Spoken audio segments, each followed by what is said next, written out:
तो एक दिन तो मेरी 10-10 12-12 घंटे पढ़ाई हो जाती थी, लेकिन किसी दिन सिर्फ 2 घंटे 3 घंटे भी नहीं हो पाती थी। तो क्या ये समस्या सिर्फ तुम्हारे साथ है? फ्यूचर में आपको आपकी सक्सेस मिलने वाली है, उसका रास्ता ऐसा ही होता है। Life is like a sine wave. होता क्या है कि हम लोग अपने आप को बहुत ज्यादा ओवरबर्डन कर लेते हैं, ओवर प्रेशर अपने ऊपर डाल लेते हैं कि ये भी पढ़ना है, वो भी पढ़ना है, ये भी करना, वो भी करना। वीकली टारगेट सेट करिए, फिर देखिए कैसे काम निपटता है। और रिजल्ट जो है वो लेट ही सही, लेकिन मिलेगा जरूर।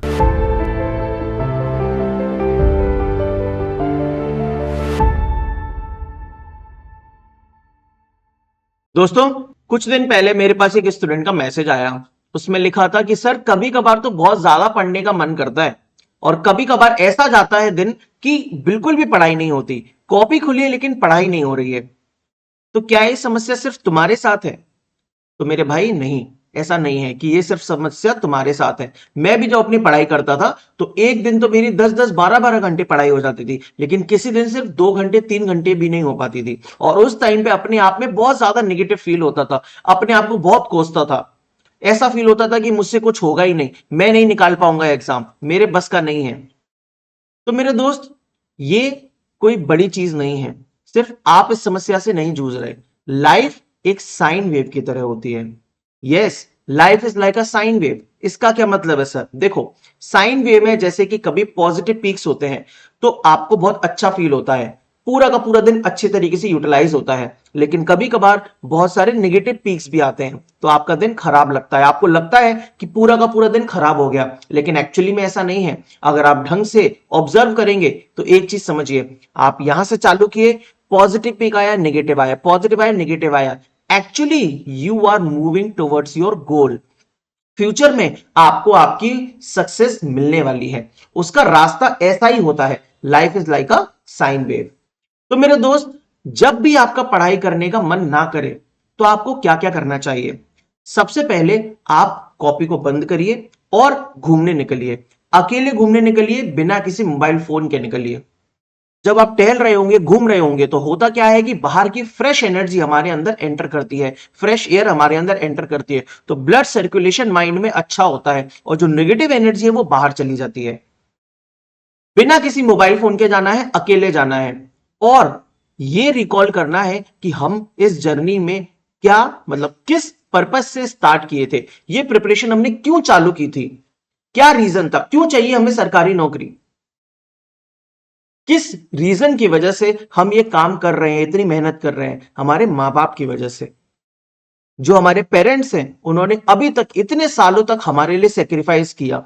तो क्या अब हम 1 साल 2 साल लगकर इतना काम नहीं कर सकते कि उनको जिंदगी भर की खुशी दे सके, उनके चेहरे पे स्माइल ला सके, जो चीज उन्हें जरूरत हो वो चीज हम पूरा कर सकें? उन्होंने हमारे लिए ना जाने कितनी अपनी डिजायर्स को छोड़ा, कितना सेक्रीफाइस किया, लेकिन अब हमारा टाइम है उनके चेहरे पर खुशी लाने का। तो क्या हम इतना सा काम नहीं कर सकते? इतना मुश्किल है पेपर क्लियर करना, क्या कोई और पेपर क्लियर नहीं कर पा रहा? हर एक पेपर में कोई ना कोई फर्स्ट रैंकर होता ही है, क्या तुम वो नहीं बन सकते? बन सकते हो, आराम से बन सकते हो। बस बात है सही तरीके के माइंडसेट की और राइट टाइम पर राइट गाइडेंस की। तो इसीलिए मेरे दोस्त, आप जब ये सोचेंगे, रिकॉल करेंगे कि आपने क्यों अपनी प्रिपरेशन स्टार्ट की थी, आपके अंदर ऑलरेडी एक बूस्ट ऑफ एनर्जी आ जाएगा। आपका माइंड अपने आप ही करने लगेगा कि मुझे और पढ़ना चाहिए, मुझे जाकर अपना टास्क कंप्लीट करना चाहिए। होता क्या है कि हम लोग अपने आप को बहुत ज्यादा ओवरबर्डन कर लेते हैं, ओवर प्रेशर अपने ऊपर डाल लेते हैं कि ये भी पढ़ना है, वो भी पढ़ना है, ये भी करना, वो भी करना, और सब 15 दिनों के अंदर ही करना है, 1 महीने के अंदर ही करना है। ऐसा नहीं होता।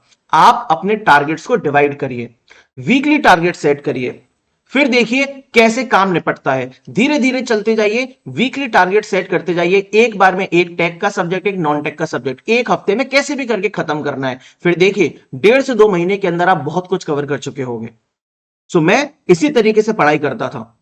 एक और चीज, कंसिस्टेंसी कैसे रखें, जो कि मैंने बताया। वीकली टारगेट सेट करें, डेली अपने सब्जेक्ट्स का रिवीजन करें, प्लस कम से कम 2 घंटे एटलीस्ट प्रैक्टिस करें, किसी किताब से, मोबाइल फोन से नहीं।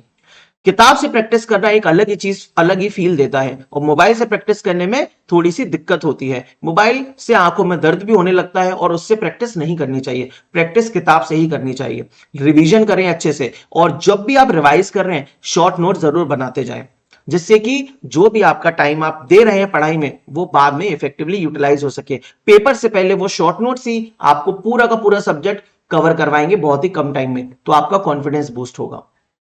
तो दोस्तों एक ही तो जिंदगी है यार, 6 महीने 8 महीने 1 साल लग के पढ़ाई कर लीजिए तरीके से, एक बार राइट गाइडेंस में पूरा का पूरा सिलेबस कवर कर लीजिए, किसी एग्जाम की टेंशन मत लीजिए। अक्सर होता क्या है कि एग्जाम आता जाता है तो हम बस उसी की टेंशन लेते हैं कि ये वाले पेपर के हिसाब से, ये वाले पेपर के हिसाब से पढ़ना है।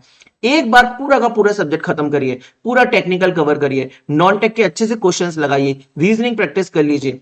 6 से 7 महीने लगने हैं बस, इसके बाद आपके हर एक एग्जामिनेशन क्लियर होंगे। आपको बस एक बार बिना टेंशन फ्री, मतलब टेंशन फ्री होके एकदम सिलेबस को कवर करना है। तो एक ही जिंदगी है मेरे दोस्त, मां बाप को इसी जिंदगी में हमें फक्र महसूस कराना है और उनका नाम रोशन करना है। लहरों से डरकर नौका पार नहीं होती, कोशिश करने वालों की कभी हार नहीं होती। बहुत ही फेमस कोट है और मैं इससे पूरी तरह सेटिस्फाइड हूं। जी हां, ऐसा ही होता है, कोशिश करने वालों की कभी हार नहीं होती। आप हार मत मानिए, आपको आपकी सक्सेस, मतलब जर्नी, प्रिपरेशन आप जो भी एग्जाम की कर रहे हैं वो जरूर फुलफिल होगा। आप चिंता मत करिए, रिजल्ट जो है वो लेट ही सही लेकिन मिलेगा जरूर। ठीक है, अगर ये वीडियो अच्छी लगी है तो लाइक करिएगा। अगर आपकी कोई और स्पेसिफिक प्रॉब्लम है या आप किसी और टॉपिक पर चाहते हैं कि मैं बोलूं या बताऊं आप सभी को, तो आप लोग कमेंट सेक्शन में जरूर मैसेज करिएगा। Thank you.